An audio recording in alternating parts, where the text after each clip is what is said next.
যাইবা গো, সেই দিন আসলে বুবু দাঁত থাকবে না।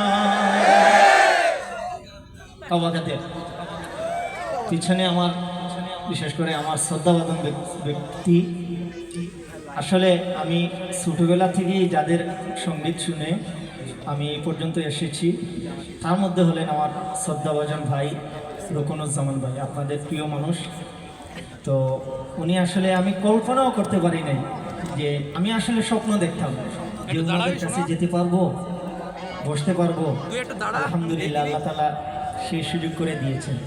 তো ওনার টিম সাথে আছে, আমাকে একটু সহযোগিতা করবে, মাঝে মধ্যে ডিম দিয়ে বলবে। এটা আমি মঞ্চের সামনে দাঁড়িয়ে আছি, বাঁশের উপরে হাত দিয়ে।